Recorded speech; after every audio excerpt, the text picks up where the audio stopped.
Muy buenas tardes a todos. ¿Qué tal, Buenas Miss? ¿Qué tardes, tal? Buenas profesor. tardes. Bienvenidos a la clase. Vamos a dar un par de minutos para esperar que sus compañeros se unan.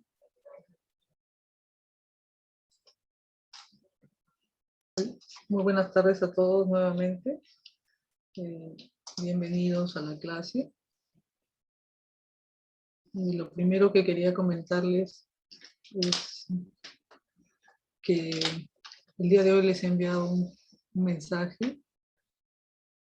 Espero que les haya llegado a todos a través de la plataforma de Paideia con respecto a la revisión de la pregunta que nos hizo observar el alumno Ernesto. Buenas tardes, Ernesto, y te quiero agradecer también por la observación.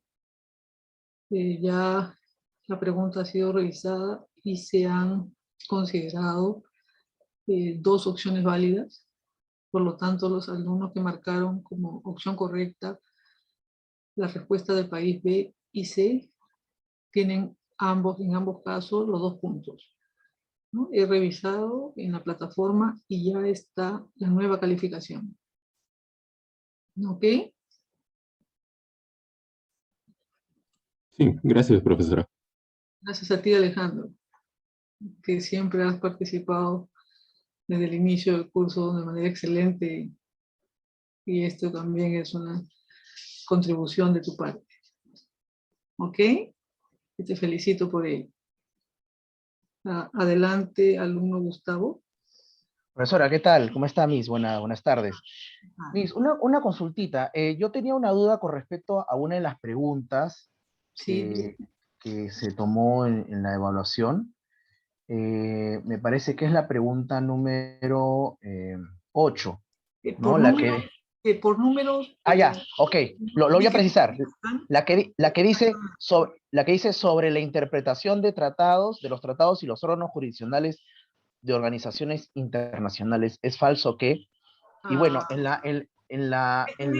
¿Me permites un segundo, por Sí, favor, para no se poder preocupe. abrir Claro. la pregunta y poder ubicarme dónde estás? Sí, no se preocupe, Miss. Ok, ahora sí. Dime, por favor, ¿de qué trata la pregunta? Allá, a ver, voy a leer el enunciado, ¿no? Dice sobre la interpretación de los tratados y los órganos jurisdiccionales de organizaciones internacionales, ¿es falso que? Y hay que seleccionar el enunciado falso, ¿no? Y en la clave correcta, la respuesta correcta es la Convención de Viena sobre el la Convención de Viena sobre el Derecho de los Tratados de 1969 es utilizada por los grupos especiales y el órgano de apelación de la Organización Mundial del Comercio, OMC. Entonces, me quedó una duda, profesora, porque quería saber cuál es ¿por qué sería falsa este enunciado? Ya. Gustavo, si me permites, Sí, voy a tomar nota de la pregunta, la voy a revisar y así como hice en el caso del día de viernes, la reviso y luego informo a los alumnos. ya, ¿Ok? Miss, buenazo. No se preocupe, gracias. Pero en todo caso, lo que sí te puedo asegurar que esa es la respuesta. Ya. Esa es la respuesta correcta por la cual se va a otorgar los 2 puntos. A primera vista, lo que puedo, tal vez el inconveniente ha sido por el lado de la pregunta que dice ¿es falso qué? Sin embargo, nosotros veremos, ¿no? Voy a revisarlo, y si lo reviso, y así como he hecho en el otro caso, porque no quiero dar una respuesta apresurada. Sí, Miss, no se preocupe. ¿Sí? Está bien, ya, gracias. De nada.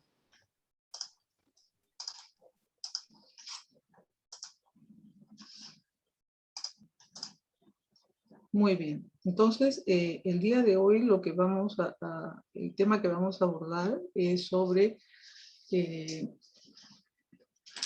el rol de la jurisprudencia y la doctrina, ¿no? Ya ustedes conocen el artículo 38 del Estatuto de la Corte Internacional de Justicia, y la serie de fuentes de derecho internacional que nosotros hemos ido revisando. En la última clase revisamos lo que son los principios generales del derecho, y sobre ese tema quería eh, compartir con ustedes también un ejercicio que nos quedó pendiente de esa clase. ¿Ok? Entonces voy a compartir pantalla.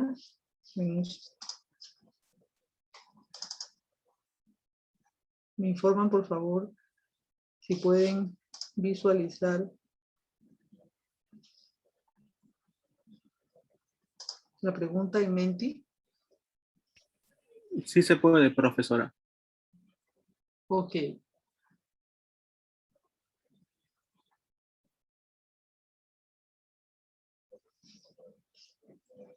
Entonces, adelante, por favor.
Muy bien, tenemos que ya más de 14 alumnos han participado, o 15 de 20 alumnos que están asistiendo en este momento a la clase, no más de la mitad.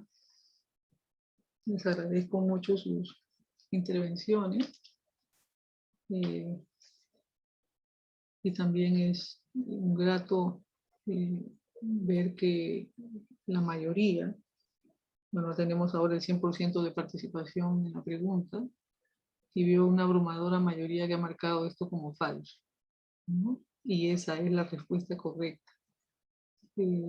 Así que mi explicación va para los dos alumnos, tanto el que marcó verdadero como el que marcó que no le quedó claro, especialmente para ellos, para realizar algunas precisiones. La existencia de estos principios no puede depender de la práctica de los estados. Esa es una de las diferencias del principio con la costumbre, ¿no? Está por encima de la práctica de los estados. Y por ejemplo, el principio del no uso de la fuerza, el principio de no intervención, ¿no? Es un principio que no depende de si el estado lo practica o no, es una regla que se va a aplicar. Y si cualquier práctica del Estado que sea contraria a esa regla se va a considerar una violación al principio. ¿Ok? En el caso de la costumbre, sí depende de la práctica de los Estados, porque la costumbre precisamente uno de sus elementos es la práctica. Es el elemento material objetivo de la costumbre, ¿no? A diferencia de los principios. ¿Ok? ¿Quedó claro para todos?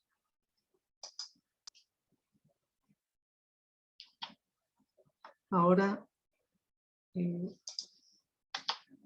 comparto con ustedes la siguiente pregunta. Parece que me fui hasta el final. Ahí está.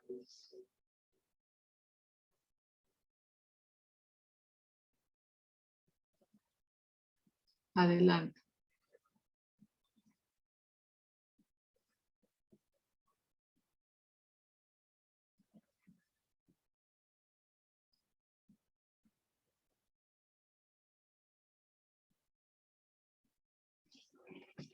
¿Ok?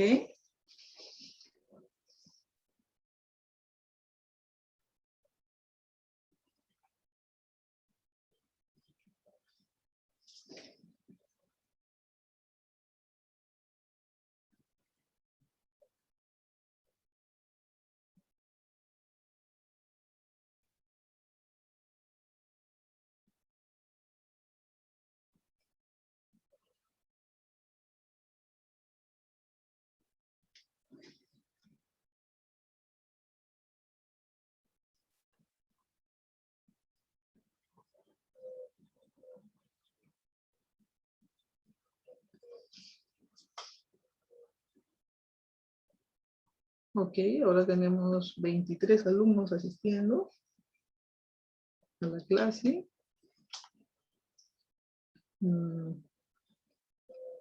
Esperemos, por lo que veo la opinión está dividida, ¿no?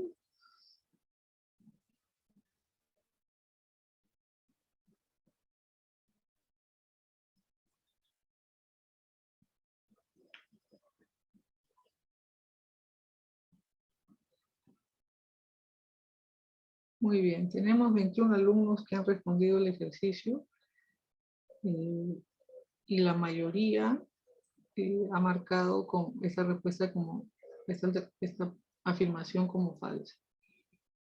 Y aquí la clave es primero determinar qué cosas son las normas jus cogens antes de poder enlazar esto con los principios generales del derecho.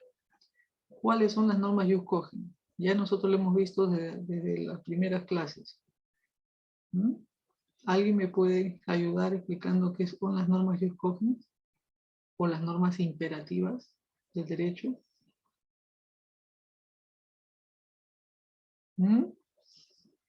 A ver, alumnos. Ya estamos cerca ya de terminar el curso. ¿Qué son las normas imperativas o las normas jus cogens?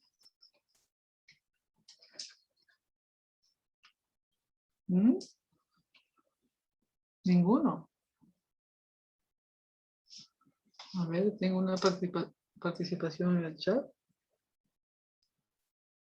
Son las de obligatorio cumplimiento, me dice Ernesto. ¿Ya? Nadia Romero me dice no se puede pactar en contrario. Efectivamente Nadia, ¿no? No se puede modificar. También me dice Mario Ernesto. No se puede modificar, no se puede pactar en contrario. Y tengo la mano levantada de la alumna Franco, Estefanía Franco. Sí, Adelante. profesor, iba a decir lo mismo de que busca la nulidad de alguna disposición si se parte en contrario es nulo, son inmodificables. ¿No? Y algunos de ustedes, no te digo a ti, Estefanía, pero algunos de ustedes me podría dar un ejemplo para ayudar a sus compañeros, especialmente hay un grupo de alumnos que ha marcado que no les quedó claro. ¿Algún ejemplo de una norma jus cogens? ¿Por qué no se puede pactar en contra? Y en todo caso, si se pacta en contra, Estefanía, adelante. ¿Cuál es la cosa? Un ejemplo podría ser la prohibición de matanza. Ya, del genocidio, ¿no? El genocidio, sí. Ya, ¿no? No se puede pactar en contra. ¿Y qué pasa si se pacta en contra? ¿Cuál es la consecuencia?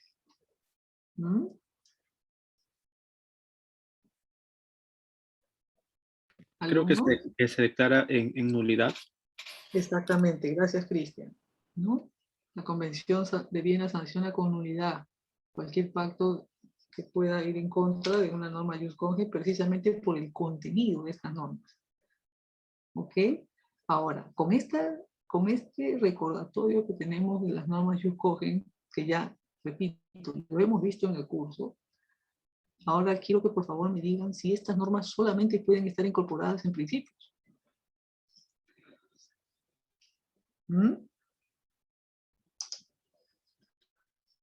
Y ayudamos a sus compañeros acá. Como repito, hay un grupo de 7 alumnos que no les queda claro. Y 2 me han marcado verdadero. Miren ustedes, por el contenido ya normas imperativas, no se puede pactar en contra, se sanciona con nulidad cualquier pacto en contrario. Por lo tanto, estas normas jus cogens no solamente pueden estar incorporadas en principios generales del derecho internacional, ¿ok? No son lo mismo, ¿ok? Hay que marcar esa diferencia. Porque los principios generales del derecho son, lo hemos dicho desde que hemos estudiado, son una fuente del derecho internacional.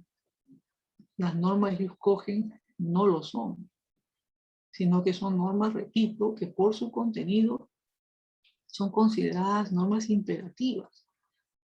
¿Ok? ¿Quedó claro? Una cosa es ser calificado, considerado como una fuente del derecho, como es el caso de los principios generales del derecho, que es una fuente independiente, autónoma. Y otra cosa es que normas que por su naturaleza tengan esa relevancia e importancia de ser consideradas imperativas. ¿Ok? Entonces esas normas que escogen pueden estar consagradas en principios, pueden verse reflejadas incluso en la costumbre internacional, pueden ser recogidas en tratados. ¿Ok? ¿Quedó claro ahora la diferencia? Para todos. ¿Sí? Ahora sí necesito ver esas manitos arriba para verificar si realmente les quedó claro. No me pueden salir de un curso de Derecho Internacional Público sin marcar esas diferencias. Si no, ahí sí me preocupo. ¿No? Muy bien, ya veo esas manitos arriba. Aquí también tengo a Diana, Silvana, que me dicen que todo está claro. Perfecto. Si no, no me van a dejar dormir tranquila, ¿no? Muy bien. Entonces, ahora sí. Y ahora vamos a ver entonces otra fuente del derecho internacional, ¿no? Que está precisamente en medios auxiliares, que les llaman, ¿no? La jurisprudencia y la doctrina. ¿Qué llamamos nosotros jurisprudencia, doctrina? ¿No? Creo que eso ustedes también ya están bastante familiarizados, ¿no? Sentencias, laudos, resoluciones de tribunales internacionales, ¿no? Porque estamos hablando de jurisprudencia internacional, ¿ok? No jurisprudencia nacional, sino estas sentencias, estos laudos y resoluciones emitidos por tribunales internacionales y que resuelven qué tipo de controversias internacionales, donde están involucrados sujetos de derecho internacional, ¿ok? Y que son vinculantes para las partes. Esa es la jurisprudencia. ¿Hasta aquí vamos bien? Entonces, ¿cuál es la aplicación de la jurisprudencia y la doctrina por la Corte Internacional de Justicia? Volvemos a nuestro mencionado artículo 38 del Estatuto de la Corte Internacional, ¿no? ¿Y qué nos dice este artículo 38? Esta parte del artículo 38, porque ya nosotros hemos venido revisando desde la clase de tratados, este artículo 38, ¿no? Entonces, tengo dos voluntarios que me ayuden con el artículo, primero con el artículo 38, Martín Guamán y Nadia Romero. Adelante. Adelante, Martín. Ya, las decisiones judiciales y las doctrinas de los publicistas de mayor competencia de las distintas naciones como medio auxiliar para la determinación de las reglas de derecho sin perjuicio de lo dispuesto en el artículo 59. Perfecto, ¿no? Entonces, la Corte Internacional de Justicia deberá aplicar estas decisiones. Ahora, gracias, Martín. Nadia Romero, por favor. Artículo 59. Buenas tardes, profesora. Sí, a Buenas ver, tardes. artículo 59. La decisión de la Corte no es obligatoria, sino para las partes en litigio y respecto del caso que ha sido decidido. Allá, qué interesante, ¿no? ¿Qué implica eso? Que la decisión solo es obligatoria para las partes y respecto del caso. ¿Mm? ¿Qué nos quiere decir? Que no se crea una jurisprudencia, no se crea un precedente obligatorio que se va a aplicar para todos los casos. ¿Ok? Pero nosotros hemos visto que en la práctica de los tribunales internacionales, o en el caso de los árbitros, tienden a revisar la jurisprudencia de quienes los han antecedido. Incluso tienden a citar esa jurisprudencia, ¿ok? Aun cuando no sea precedente obligatorio, ¿no? Se remiten, mencionan, lo ponen como ilustrativo a la hora de hacer su propio análisis. ¿Hasta aquí vamos bien? Entonces miren ustedes las relevancias, ¿no? Deberá aplicar estas decisiones, estas doctrinas, a la hora de hacer la interpretación de las normas, ¿ok? Aun cuando la decisión es obligatoria, las partes están en litigio y para ese caso concreto. ¿Hasta aquí vamos bien? Ahora,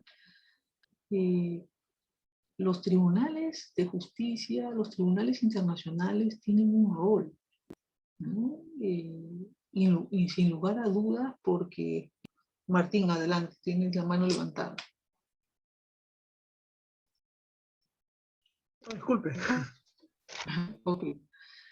¿Por qué juegan un rol estos tribunales internacionales? Porque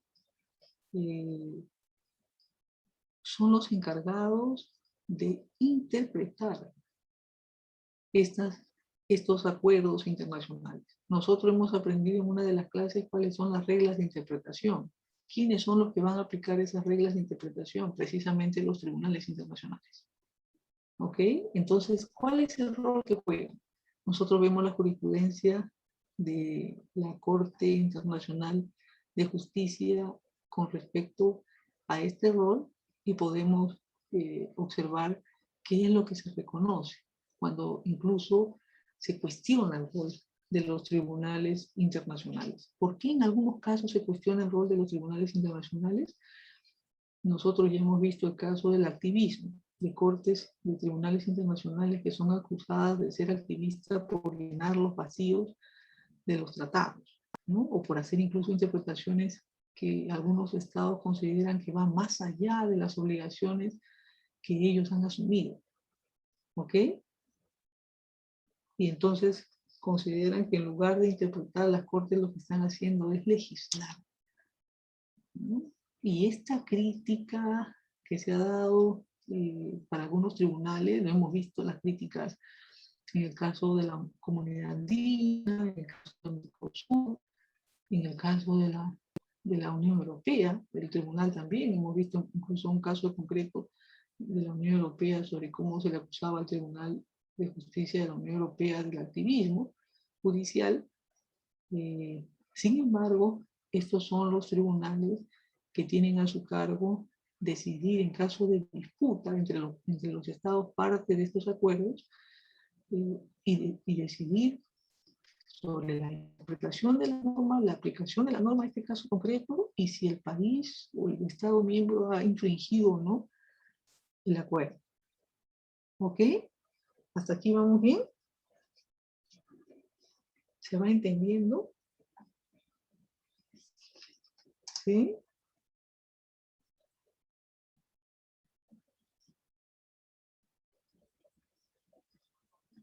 Ernesto me hace una pregunta por el chat y me dice de que aquello que los tribunales están legislando en lugar de solo interpretar esa opinión de la doctrina mayoritaria es una de las críticas, Ernesto, ¿no? Que han hecho algunos.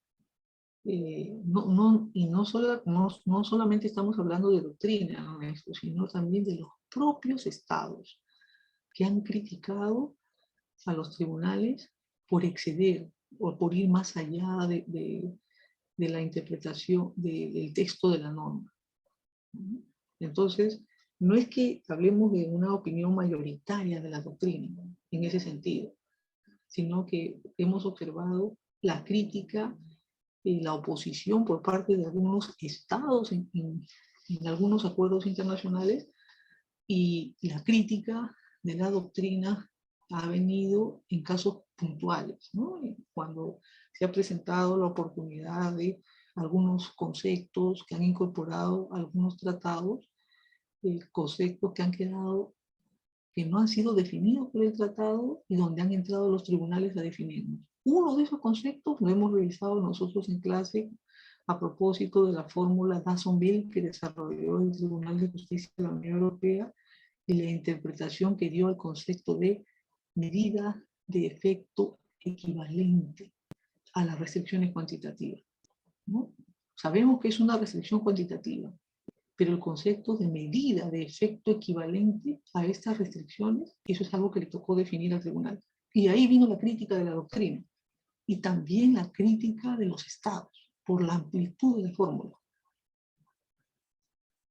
¿Ok, Ernesto? A propósito, esta fórmula Dasonville utilizada por el Tribunal de Justicia de la Unión Europea ha sido utilizada en la comunidad andina. Lo ha utilizado la Secretaría General, lo ha utilizado el Tribunal de Justicia de la Comunidad Andina.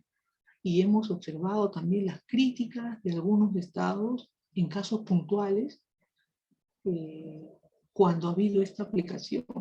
Lo hemos visto en el caso colombiano, el caso de Colombia, que fue demandada, y en ese caso la Secretaría aplicó esa fórmula del Tribunal de Justicia de la Unión Europea y Colombia cuestionó, ¿no?, que la Secretaría aplicara una interpretación dada por el Tribunal de Justicia de la Unión Europea con respecto a un concepto que había sido incorporado en el entonces Tratado de Roma, ¿no?, lo que es actualmente el Tratado de Funcionamiento de la Unión Europea. ¿Ok? No sé si en esto quedó claro. Sí, Aclaré gracias, todo. profesor. Excelente. Tengo la mano levantada de Cristian. Sí, buenas tardes, profesora. Buenas tardes. En todo caso, me hace pensar, por ejemplo, las críticas que ha tenido la Corte Interamericana de Derechos Humanos aquí en el Perú, parte de cierto sector de la población que tiene representación, por ejemplo, en el Congreso. Igual, también si es que vemos seguramente la jurisprudencia, el Perú ha perdido varias veces, entonces de ahí puede partir parte de la crítica en este sector también en las cortes internacionales aquí en nuestra región. Exactamente, pero ojo, que aquí nosotros estamos hablando de cuando estas cortes intervienen para definir determinados conceptos que pueden no haber sido definidos en los tratados, ¿no? Entonces, le toca a estos tribunales internacionales aplicar las reglas de interpretación que nosotros hemos estudiado en el curso y que precisamente ha sido materia de la práctica o última práctica calificada que ustedes han tenido. ¿Ok? Entonces, como a estas cortes toca hacer las interpretaciones, ya ha habido una preocupación por parte de los estados. Incluso, no sé si en algún momento se los he comentado a ustedes, creo que sí, el bloqueo por parte de Estados Unidos al nombramiento de los miembros del órgano de apelación de la OMC. Se los he comentado, ¿verdad? Se los he comentado, sí, ¿no? ¿Alguno de ustedes me confirma si se los comenté o no? Ninguno. ¿Recuerdan cuando estudiamos el sistema de votación de las organizaciones internacionales y hablamos del consenso? En esa oportunidad me parece que les comenté de que no había existido, no se logró el consenso en la OMC para nombrar a los miembros del órgano de apelaciones de la OMC, y una de las razones por las cuales no se logró el consenso fue porque Estados Unidos no aceptó, bloqueó el consenso. Y una de las razones por las cuales Estados Unidos ha venido cuestionando el trabajo del órgano de apelación en la OMC es debido a que desde el punto de vista de este país, el órgano de apelación de la OMC ha hecho interpretaciones muy amplias, afectando derechos y obligaciones de los estados. Repito, es una posición que adopta este país. No significa que todos los países están de acuerdo. ¿Ok? Pero es la posición que adoptó Estados Unidos de criticar este hecho de amplias interpretaciones por parte del órgano de apelación, afectando derechos y obligaciones de los miembros. ¿Ok? Entonces, esta crítica a los tribunales internacionales no solamente se da en el caso de la Corte Internacional de Justicia, sino que también se ha dado en el Tribunal Andino, en el Tribunal del Mercosur, en la Unión Europea, en la OMC. ¿Ok? ¿Hasta aquí vamos bien? ¿Sí? ¿Se entendió? Nuevamente, quiero ver esas manitos arriba, si es que se ha entendido. ¿Mm? O mejor dicho, el pulgar arriba, ¿no? Ok, ok. Muy bien. Vamos bien entonces. Si no, no me van a dejar tranquila, ¿eh? A propósito de la OMC, algo que les quería compartir a ustedes también como primicia, seguramente ustedes lo van a ver anunciado ya en las próximas semanas en nuestra universidad, pero el día de hoy nos han confirmado, nos han notificado a través de la maestría de Derecho Internacional Económico de nuestra universidad, que nuestra universidad con la maestría ha sido una de las ganadoras de la cátedra de la Organización Mundial de Comercio, ¿no? Entonces, les comparto esta buena noticia para nosotros como comunidad PUC, ¿no? Han sido más de, creo que alrededor de 126 postulantes de 54 países miembros de la OMC y nuestra universidad, a través de la maestría del Derecho Internacional Económico, ha sido seleccionada como una de las ganadoras, ¿no? Entonces, les comento esta buena noticia.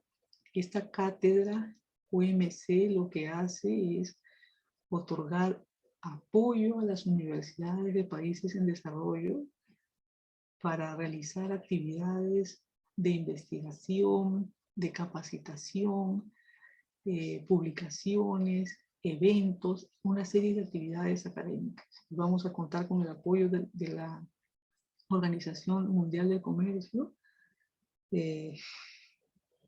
Efectivamente, Ernesto, ¿no? Lo que tú comentas también va acompañado, ¿no?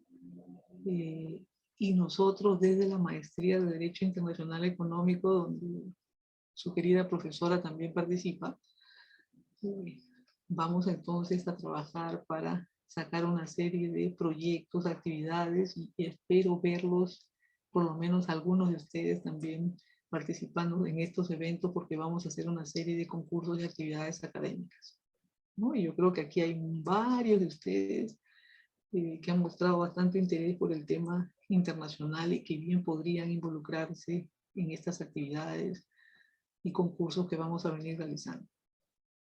¿Ok? En los próximos años, ¿no? Entonces, es un gusto también compartir esta noticia con ustedes, ¿no? Y como PUC nos alegramos, ¿no? De que nuestra universidad tenga este nivel para poder haber concursado con tantas universidades en el mundo, procedentes de 54 países, y que nuestra universidad sea, nuestro programa sea uno de los seleccionados. ¿Ok? Entonces, los animo también a que estén atentos a los eventos que iremos organizando en los próximos años, para que ustedes puedan participar, porque lo que queremos es eso, ¿no? Ir reforzando, extendiendo el conocimiento también de las normas internacionales en materia comercial, y qué mejor que ustedes, ¿no? Y por supuesto nuestros colegas también puedan participar en estas actividades. ¿Ok? Pues estaremos avisando entonces de los proyectos que vamos a ir elaborando. Muy bien. Entonces, después de haber compartido esta buena noticia con ustedes,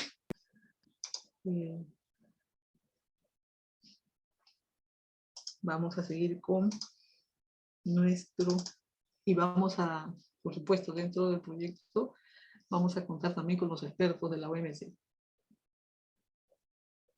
¿Ok? Y elaboraremos algunos cursillos también para aprender más sobre OMC. Y espero verlos ahí. Muy bien. Entonces, quería traerles estos ejemplos, ¿no? De estos cuestionamientos que se hacen al rol de los tribunales internacionales. Ahora necesito voluntarios, voluntarias, para que me ayuden con esta jurisprudencia. Ya tengo 4, ¿no? La alumna Macy Gambini la dejamos para la siguiente, ¿no? Pero ya tengo 4 hasta Vania, Diana, Flor y la alumna María Gracia. ¿Ok? Adelante, Vania. Ok, profesora.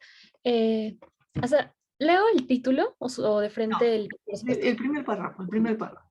Ok. Cuestionamiento del rol de la Corte y el hecho de que su opinión, al contestar la pregunta formulada, pueda exceder su función judicial y desarrolle una capacidad legislativa. Ah, ahí está el tema, ¿no?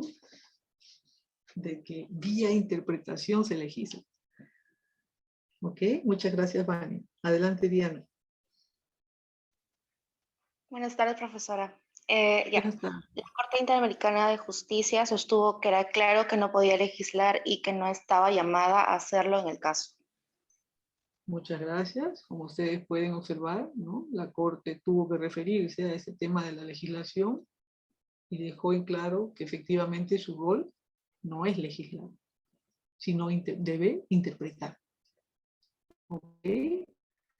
Adelante, Flor. La Corte Internacional de Justicia afirmó que su tarea era seguir su función judicial, de determinar la existencia de principios o normas legales aplicables al uso de armas nucleares. Perfecto. Observen ustedes lo que dice la Corte. Acabamos de ver el tema de los principios generales del derecho. ¿Quién determina la existencia de estos principios en cada caso? La Corte dice, ojo que esa es mi función. ¿Ok? Yo no legislo. Yo identifico principios que debo aplicar al caso. ¿Ok? Y las normas que se deben aplicar. Adelante, María Gracia. La Corte Internacional de Justicia rechazó ese cuestionamiento, afirmando que determinaba el derecho existente y no legislado. Esto es así, aun cuando la Corte, al determinar y aplicar el derecho, necesariamente debe especificar su contenido. Párrafo 18. Muchas gracias. ¿No? Entonces, la Corte especifica su contenido, ¿no? Va a desarrollar, ¿no? Los conceptos utilizando las reglas de interpretación, pero aun cuando haga una interpretación utilizando el método teleológico, y nosotros ya hemos estudiado en el curso que precisamente cuando utilizamos el método teleológico vamos a recurrir a una serie de disposiciones, ¿no? No solamente el texto mismo, sino otras disposiciones del tratado, como el preámbulo. También hemos estudiado en el curso, y lo traigo aquí, lo recuerdo, lo traigo en este tema, porque estamos vinculando ya temas previos, ¿no? Que hemos visto en el curso. Recuerden ustedes la cuestión que vimos sobre las competencias implícitas, ¿no? De las organizaciones internacionales. Entonces, en cada caso, ¿quién interpreta? ¿Quién determina si existen o no este tipo de competencias implícitas? Los tribunales, ¿no? Vía interpretación, ¿no? ¿Hasta aquí vamos bien? ¿Sí? ¿Qué más se argumentó aquí en este caso con respecto al rol de los tribunales? Adelante, alumna Macy, ¿todavía está con nosotros? ¿Todavía se anima a leer? Sí, profesora, buenas tardes. Adelante. Ok. Se argumentó que si la Corte Internacional de Justicia respondía a la pregunta formulada, podría negativamente afectar las negociaciones sobre el desarme y, por lo tanto, ser contrario a los intereses de la ONU. ¿Continúo con todo o solamente eso? Si te animas. Ah, ok. La Corte Internacional de Justicia observó que no importaba cuáles fueran sus conclusiones en cualquier opinión que diera, tendrían relevancia para el debate sobre el tema en la Asamblea General y sería un elemento en las negociaciones sobre el tema. Sin embargo, esto no era una razón para negar su jurisdicción. Muchas gracias. ¿Saben qué ha sucedido, alumnos, alumnas? Es que las interpretaciones de las cortes y algunos tribunales internacionales han tenido un impacto en las negociaciones de los estados. ¿No? ¿Cómo así? Hay principios, hay reglas que no están en los tratados y que han sido introducidas, incorporadas, desarrolladas, defendidas por los tribunales internacionales. ¿No? Y les voy a poner un ejemplo. El principio de primacía del derecho comunitario europeo sobre el derecho nacional de los Estados miembros no está recogido en ningún tratado de la Unión Europea. No estaba en el Tratado de Roma. No está en el Tratado de Funcionamiento de la Unión Europea. ¿Ok? Ese ha sido un principio defendido, desarrollado, inventado, defendido por el Tribunal de Justicia de la Unión Europea. ¿Cómo afectó las negociaciones de los países europeos? Cuando los países de la Unión Europea estaban negociando una constitución para la Unión Europea, ese criterio o ese principio, que para el tribunal es un principio que sustenta el ordenamiento jurídico de la Unión Europea, impactó las negociaciones. ¿Por qué? Porque los países negociaron de que ese principio se incorporara en la Constitución de la Unión Europea. Y así se hizo. ¿Ok? Entonces, fue un elemento de las negociaciones. Entonces, la jurisprudencia de los tribunales puede tener ese impacto, ¿no? Y aun cuando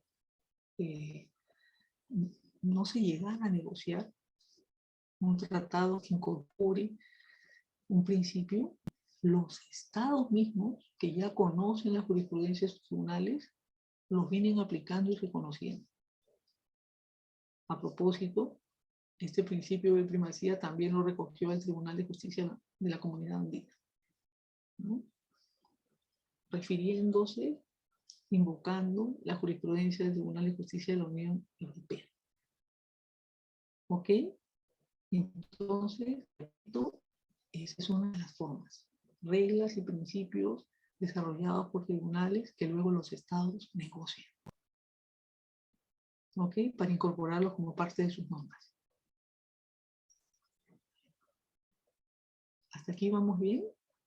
Eso no significa que el tribunal haya legislado, ¿no? Sino que hay un... ¿Puede repetir el nombre del principio, disculpe? Principio de la primacía.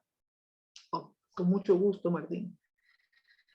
Es el principio de la primacía del derecho comunitario europeo sobre el derecho nacional de los Estados miembros. ¿Qué quiere decir esto? Que en caso de conflicto entre el derecho comunitario de la Unión Europea, las normas comunitarias, y el derecho nacional de los estados, prima el derecho comunitario europeo. ¿Ok? Este es el mismo principio que ha reconocido que, por lo tanto, en caso de conflicto entre el derecho comunitario andino y el derecho nacional de los estados miembros, entre ellos nuestro país, prima el derecho andino. ¿Se entendió mejor, Martín? Sí, gracias. De nada, con mucho gusto. ¿Hasta aquí vamos bien entonces? Ahora, ¿tengo alguna pregunta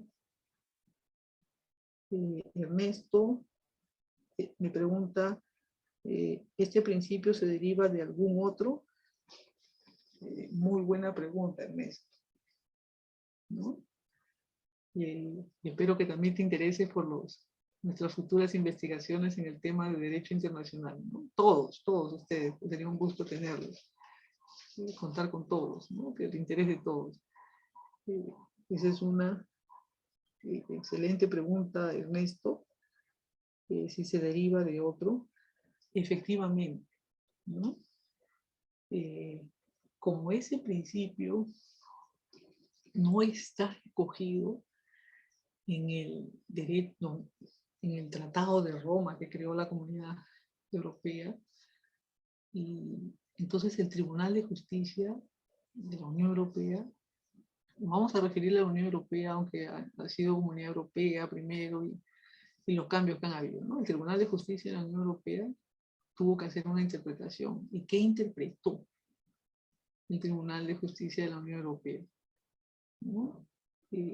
Prestó atención a los objetivos del entonces Tratado de Roma, ¿no? El actual Tratado de Funcionamiento de la Unión Europea. Los objetivos del tratado, los principios que habían sido incorporados en el tratado, entre ellos uno de los principios que nosotros hemos estudiado en este curso de las organizaciones internacionales, el principio de lealtad. ¿Lo estudiamos o no? A ver, mis alumnos que han estado fieles desde el inicio de este curso. ¿Hemos visto o no hemos visto el principio de lealtad en las organizaciones internacionales? Lo vimos, ¿verdad? Miren cómo vamos retomando ahora lo que hemos aprendido a partir de esta pregunta formulada por Ernesto. Entonces el tribunal utilizó varios argumentos, entre ellos el principio de lealtad, que yo ya no necesito definirlo porque ustedes ya lo conocen, ¿no? Para sostener, en caso de conflicto, entre ambos ordenamientos jurídicos debe primar el derecho comunitario. ¿Ok? Otro criterio tomado en cuenta, Ernesto, por la Corte fue la autonomía del derecho comunitario, ¿no? Y el hecho de que ha habido una transferencia de competencia por parte de los estados soberanos a esta organización internacional, ¿no? Entonces, teniendo en cuenta todos estos elementos, entre otros, ¿no? Está también el criterio de la aplicabilidad directa del ordenamiento jurídico comunitario. Aplicabilidad directa significa que las normas adoptadas por estas instituciones competentes de la Unión Europea no necesitan la ratificación de los estados para ser obligatorios. Y lo mismo tenemos nosotros en la comunidad andina. ¿Ok? El principio de aplicabilidad directa quiere decir que las normas se aplican, por ejemplo, en nuestro caso, en la Gaceta Oficial del Acuerdo de Cartagena, y esas normas devienen obligatorias para el Perú y para todos los socios andinos. Lo mismo sucede en la Unión Europea, ¿no? Entonces, una serie de criterios, una serie de principios para a partir de ellos concluir que existe una primacía del derecho comunitario. Ese es el trabajo de la Corte. Miren ustedes, interesante, ¿no?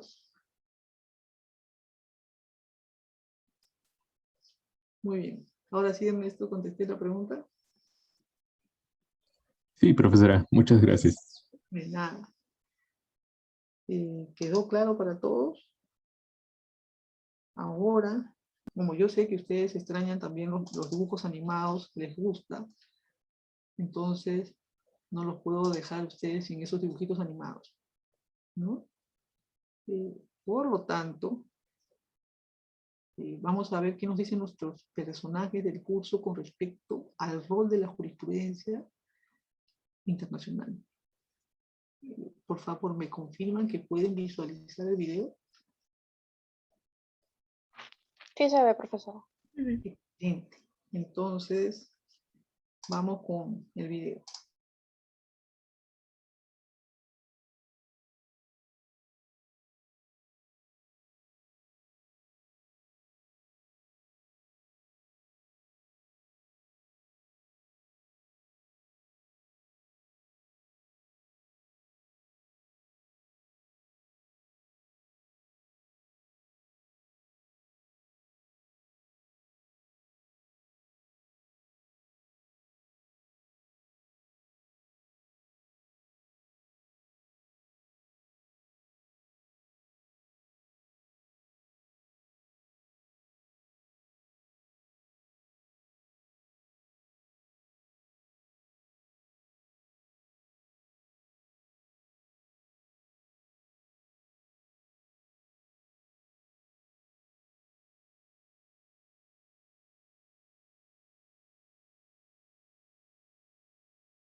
Muy bien. ¿Se entendió lo que nos enseñaron los personajes del curso sobre el rol de la jurisprudencia y qué puede suceder en estos casos de interpretación? ¿No? ¿Tengo voluntarios o voluntarias que me ayuden? ¿Qué sucedió en este caso? De la forma como interpretó el Tribunal de Justicia de la Comunidad Andina y su relación con la jurisprudencia del Tribunal de Justicia de la Unión Europea. ¿Se me escucha? Sí, profesora. De repente puedo decir un pedacito, porque me perdí en una parte también. Creo que el tribunal del CAN, no, me perdí en la parte en la que decía qué significa. Utilizó jurisprudencia de otro tribunal, del Tribunal de la Unión Europea, para cubrir un supuesto de medidas de restricción, el de medidas de efecto equivalente a las restricciones cuantitativas, y así amplió el concepto que se manejaba en ese tribunal para resolver el caso de Colombia, me parece, ¿verdad? Sí, exactamente. Ujú. Muy bien, Ernesto. No te me habías perdido mucho, ¿ah? Adelante, tenemos la mano levantada de la alumna Macy Gambini. Sí, profesora. Bueno, en las partes hablan sobre las restricciones del comercio y sobre la interpretación de disposiciones de un tratado. Pues la CAN, la Secretaría General, analiza el caso Sudantex aplicando la fórmula Dansonville del Tribunal de Justicia de la Unión Europea. Y se dice que se basa en el texto, en su intención y en el propósito del tratado. Y las partes sostienen, por ejemplo, Colombia dice que cuestionó la decisión de la SGK ante el Tribunal de la Justicia de la CAM por incluir los actos potenciales de la fórmula europea.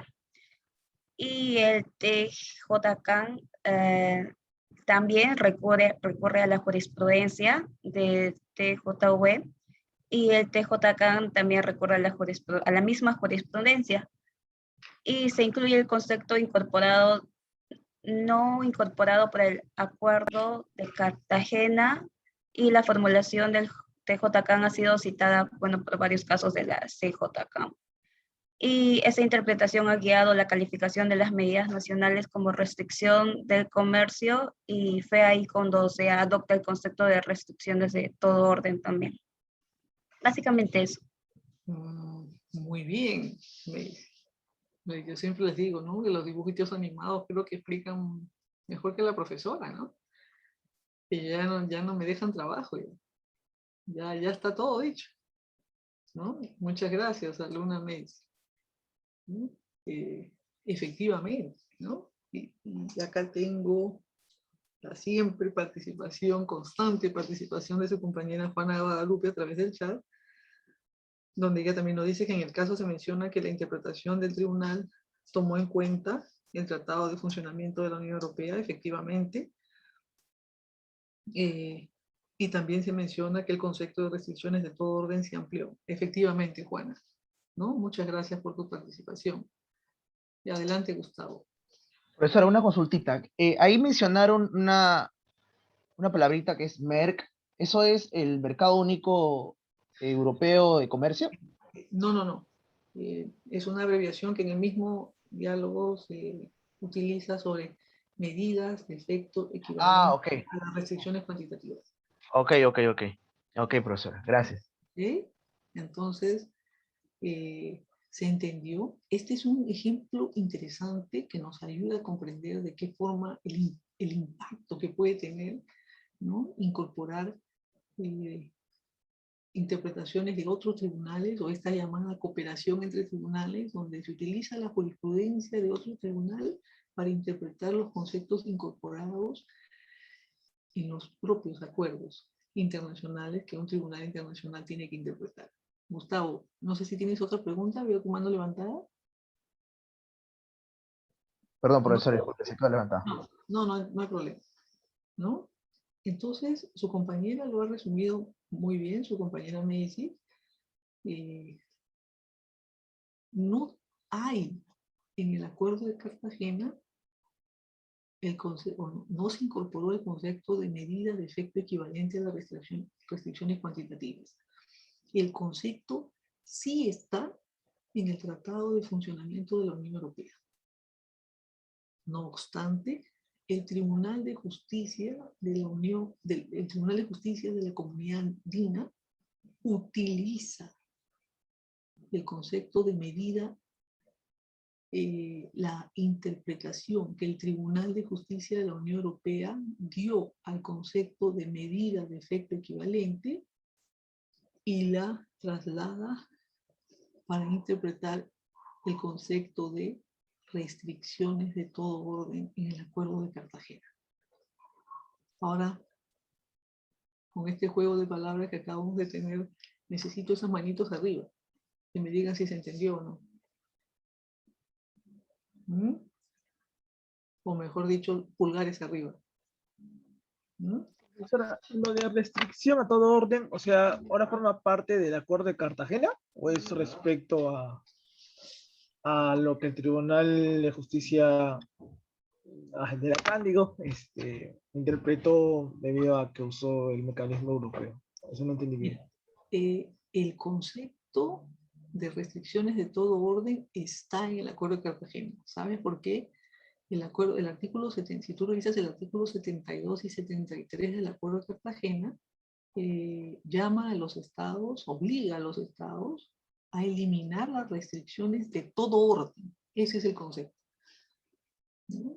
Restricciones de todo orden, por lo tanto, los estados no deben introducir restricciones a las importaciones. Miren ustedes lo interesante, el Acuerdo de Cartagena sí define el concepto de restricciones de todo orden. Y en esa definición no incorpora el concepto de medidas de efecto equivalente.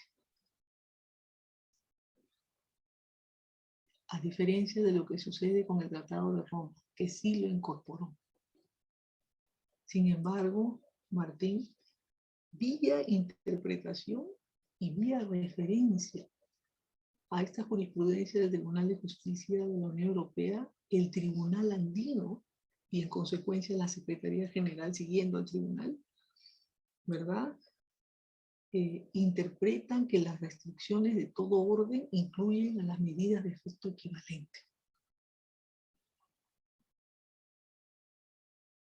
¿Ok? Es ahí donde viene el cuestionamiento de Colombia. De decir, esta es una interpretación amplia. Se está utilizando la jurisprudencia, la zombie, la fórmula del Tribunal Europeo para incorporarlo en un concepto que no tiene el Acuerdo de Cartagena. ¿Ok? Pero hasta el momento el Tribunal ha defendido que, entre otras cosas, el entonces Tratado de Roma, el actual funcionamiento del Tratado de la Unión Europea es una fuente del derecho supletoria en la comunidad andina. Entonces ha utilizado este concepto. ¿Vamos bien? ¿Se entendió? Yo quería traerles este ejemplo para que no solamente tengan la definición de lo que la jurisprudencia es importante, sino que quisiera que ustedes conozcan qué cosas es lo que están haciendo los tribunales internacionales, ¿no? Y con casos concretos. Y además que vean ustedes la crítica de la doctrina, la crítica de algunos estados en casos que les está afectando. ¿Ok? Vía interpretación. Y miren hasta dónde ha llevado esto. Hasta un bloqueo del nombramiento de los órganos o de los miembros del órgano de apelación en el caso de la OMC. ¿Ok? ¿Hasta aquí vamos bien? ¿Sí? Ahora necesito esos pulgares arriba también para saber si vamos bien. Ahí veo 3, 4. Ya veo más. Ya me voy quedando más tranquila. Tengo la mano levantada de Macy. Adelante, Macy. No, profesora, me equivoqué porque querer hacer el Marcar el plural. pulgar, ¿no? Sí, lo siento. No hay problema, me ha pasado también en algunas oportunidades. ¿Ok? ¿Sí?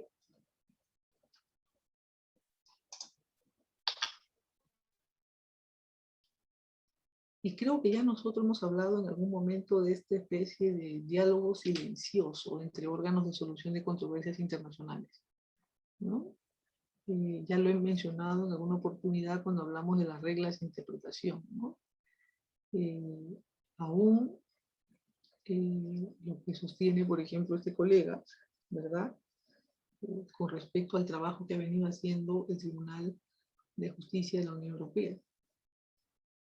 Lo tratamos cuando vimos el tema de la interpretación consistente, de cómo otros tribunales tienen en cuenta, o algunos tribunales tienen en cuenta las obligaciones que tienen los estados en otros acuerdos internacionales para efectos de hacer la interpretación de sus propios acuerdos, ¿no? ¿Y qué nos dice este autor?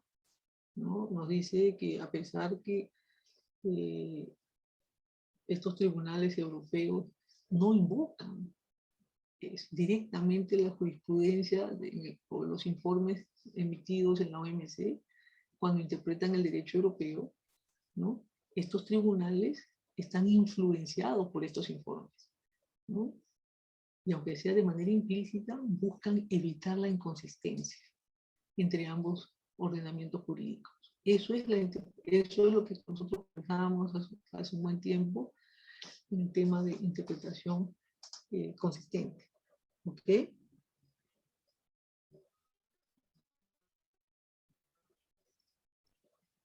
No exactamente, María Gracia, en ese sentido de que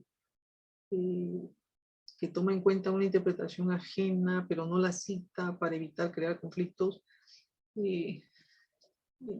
No en el sentido que no la cita para evitar conflictos, no, sino es el estilo también del trabajo de algunos tribunales, ¿no? En el caso del andino ha citado directamente la jurisprudencia del Tribunal de Justicia de la Unión Europea. Ustedes revisan algunas sentencias. Ojalá en algún momento tengamos la oportunidad de trabajar en otros cursos y revisemos sentencias de tribunales y ustedes van a ver, ahí está la cita, ¿no? Pero hay órganos de solución de controversias que prefieren no referirse concretamente a una jurisprudencia y no porque quieran piratear el concepto, no es esa la idea, ¿no? Sino lo que quieren es evitar conflictos, ¿no? Asumiendo que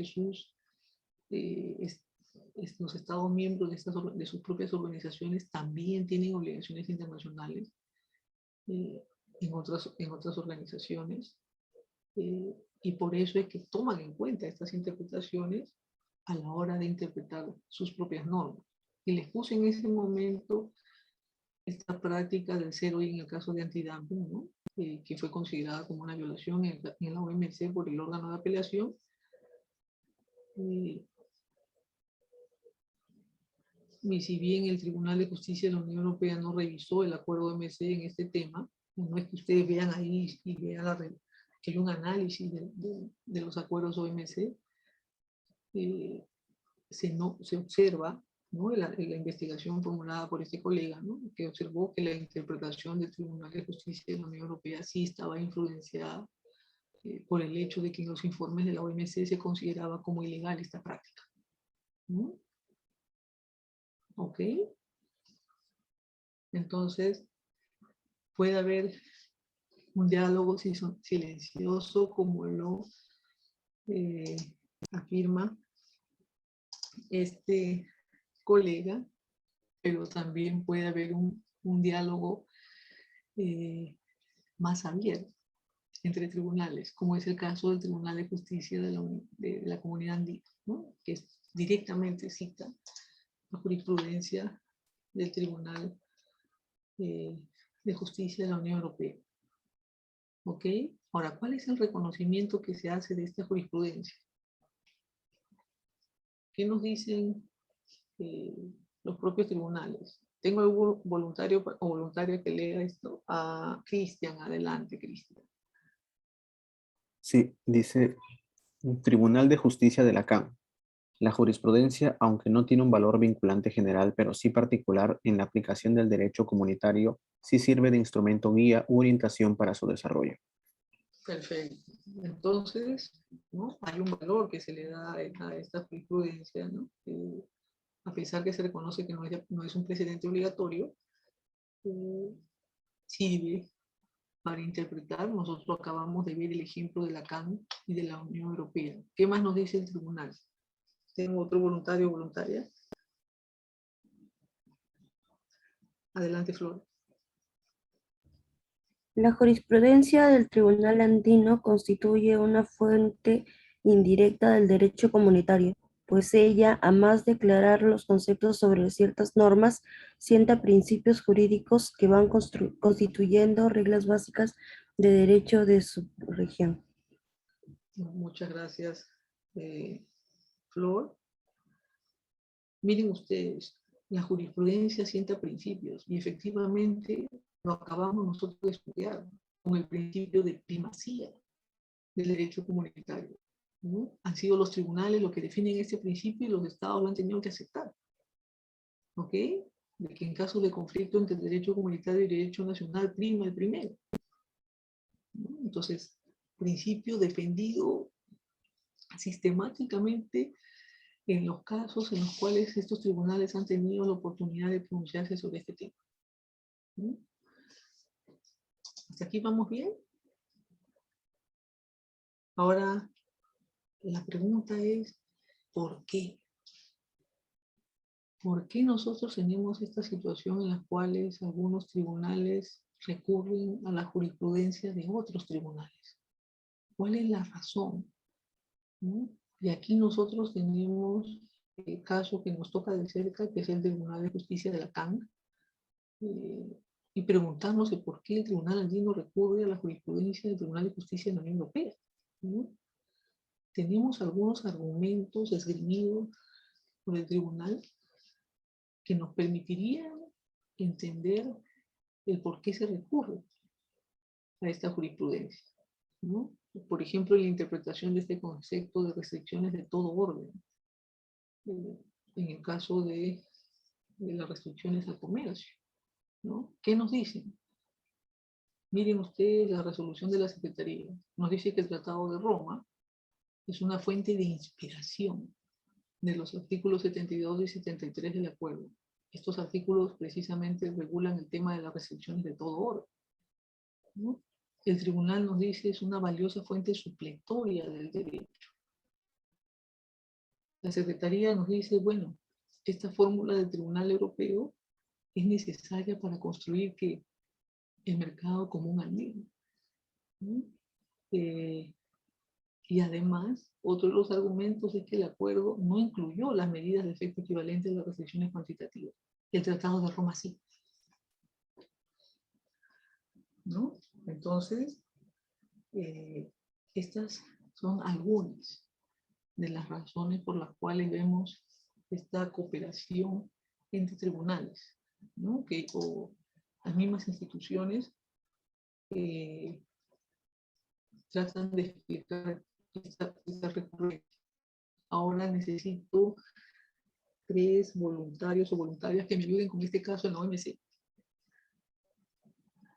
Diana, María Gracia, no, pero antes había una alumna que Diana quedó pendiente, ¿verdad? De hace un instante. Sí, profesora. Vamos. Entonces, Diana, María Gracia y acaba de ir Martín. Ok. Adelante, en ese orden.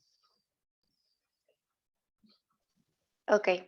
No existe fundamento en el párrafo 2 del artículo 3 del ESD o en alguna otra disposición que sugiera que estemos obligados a pronunciarnos de una forma determinada o aplicar las disposiciones de la OMC de una forma determinada.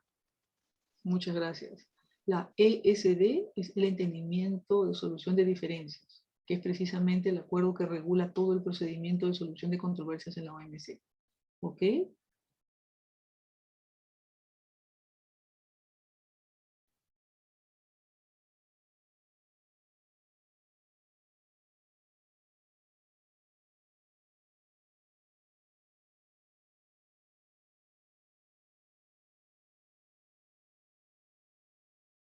Adelante, bueno, adelante Martín. Profesora, disculpe, no, la perdí en el audio en un momento. ¿Ya es mi turno? Sí. Ok, disculpe. Observamos que ni siquiera estamos obligados a aplicar las resoluciones que figuran en los informes adoptados de los grupos especiales de la OMC.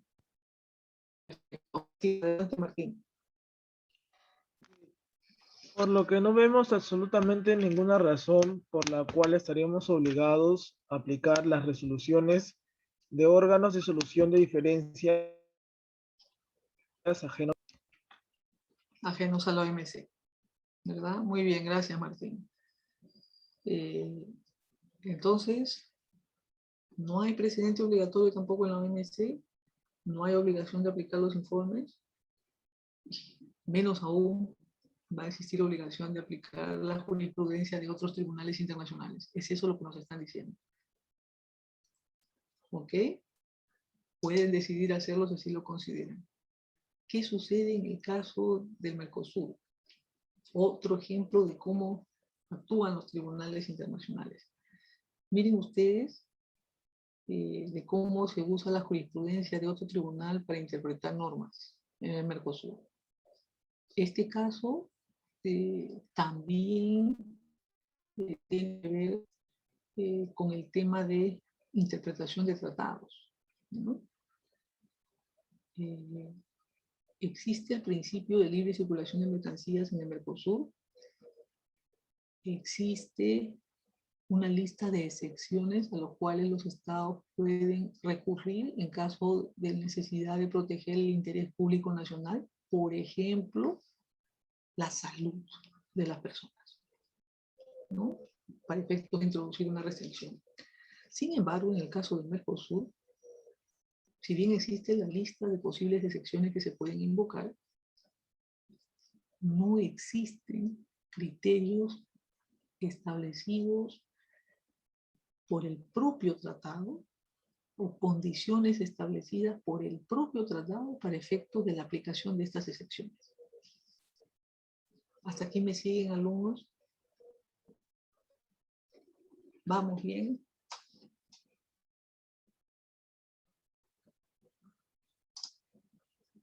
Necesito esos pulgares de arriba. ¿Sí? ¿Me siguen entonces con el caso de Mercosur? Necesito un poco más de pulgares de arriba para efectos de continuar. ¿Se entendió hasta aquí los hechos? Es que si no se me van a perder. He tenido 5 pulgares arriba. ¿Necesito repetir? Con toda confianza, por favor, alumnos. Alumnas.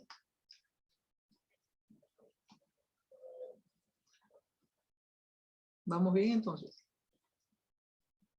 Perfecto. Por ese silencio entiendo que vamos bien. Entonces, como no hay criterios, condiciones para aplicar estas excepciones al principio de libre circulación de mercancías, lo que hace el Tribunal Permanente de Revisión de Mercosur es identificar y señalar, ok, existe un vacío de las normas del Mercosur para aplicar estas excepciones al principio de libre circulación de mercancías, ¿no? Este tribunal dice, me toca a mí interpretar para efectos de precisar cuáles serían esas condiciones que se deben cumplir con respecto a las excepciones al principio de libre circulación de mercancías. Ahora ustedes se preguntarán, ¿y por qué? Si el tratado no dice nada con respecto a las condiciones para introducir excepción, para aplicar excepciones al principio de libre circulación de mercancías, ¿por qué el tribunal necesita interpretar para encontrar esas condiciones? La respuesta es que este principio es uno de los más importantes en estos acuerdos comerciales. Y para efectos de aplicar excepciones, lo que no se quiere permitir es el abuso de los estados. de que mañana se les ocurra decir, introduzco una prohibición a la importación, el objetivo es proteger la vida y salud de las personas. Y se acabó la historia. Ahí está mi prohibición. Eso no va a ser admisible. Y por eso los tribunales han sentado esta jurisprudencia. Gustavo, adelante. Profesora, una consultita.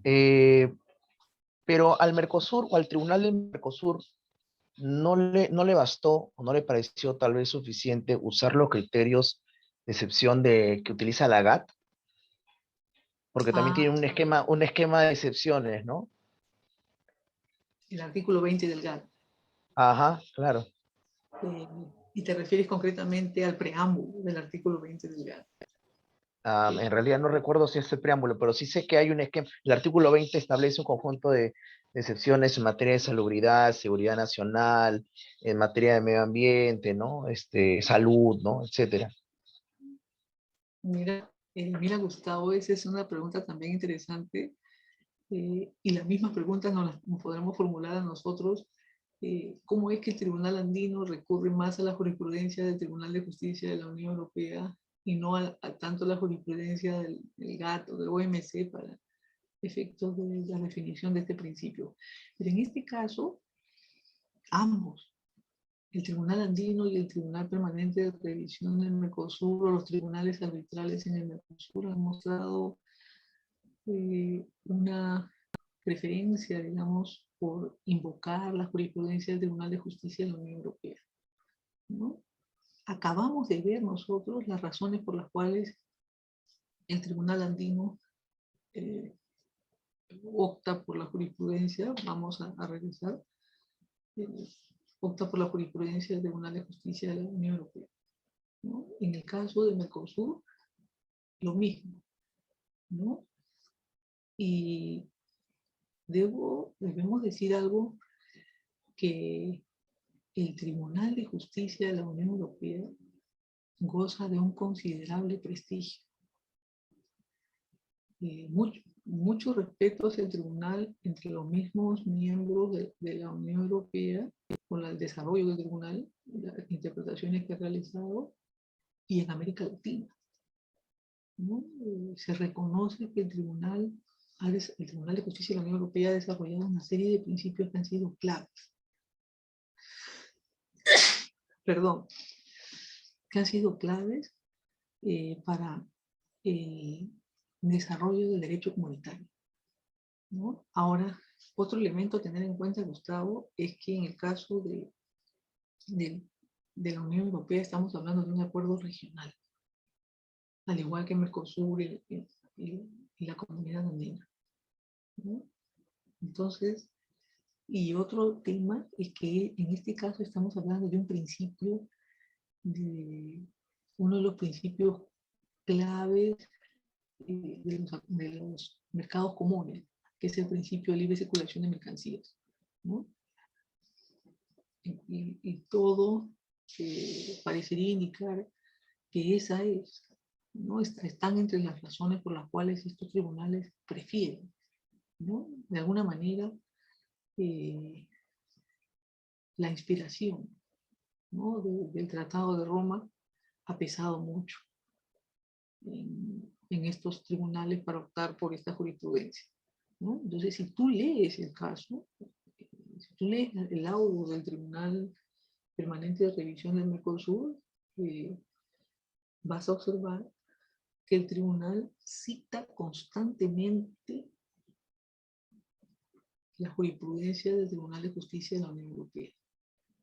Este tribunal en el Mercosur desarrolla 4 criterios para efectos del análisis de las excepciones del principio de libre circulación de mercancías. Y en los 4 criterios, uno por uno, cita la jurisprudencia del Tribunal de Justicia de la Unión Europea. Es más, miren lo que nos dice el Tribunal de Mercosur. Este es un caso piloto, dice, ¿no? Donde vemos el tema por primera vez. Vamos a citar brevemente una referencia jurisprudencial del Tribunal de Justicia de la Unión Europea que calza perfectamente eso, ¿no? Y ante un cuestionamiento de Argentina, ¿no? Donde a través de un recurso de revisión le dice al tribunal, o de aclaración, le dice al tribunal, hola tribunal, pero ¿cómo es así que tú recurres a una jurisprudencia extranjera para interpretar las normas del Mercosur? ¿No? Es más, dice, este tipo de interpretaciones no parece aceptable. Y este es otro ejemplo de lo que les venía diciendo a propósito de la pregunta de Ernesto hace un momento, ¿no? Hay estados que cuestionan este tipo de interpretaciones. Este caso de Argentina es uno de ellos, ¿no? Y el tribunal le responde a Argentina y le dice: el uso cuidadoso y reflexivo de jurisprudencia del derecho comparado no puede constituir de ninguna manera algo inaceptable. Esa respuesta va para Argentina. ¿Ok? No es que Argentina haya apelado, porque el Tribunal Permanente de Revisión de Mercosur define el caso, esa es una instancia. Pero en el recurso de aclaración le hace ese planteamiento al tribunal y el tribunal le responde, le aclara por qué utilizó la jurisprudencia y cómo es que se vale esta jurisprudencia de la Unión Europea. ¿Ok? Alumnos, ¿aprendimos algo el día de hoy? ¿Sí? Muy bien. Les agradezco muchísimo su participación. Nos vemos Dios mediante la siguiente clase. Un gusto haber estado con ustedes. Gracias, profesora. Hasta luego. Gracias, profesor. Hasta luego. Hasta luego, profesora. Un gusto.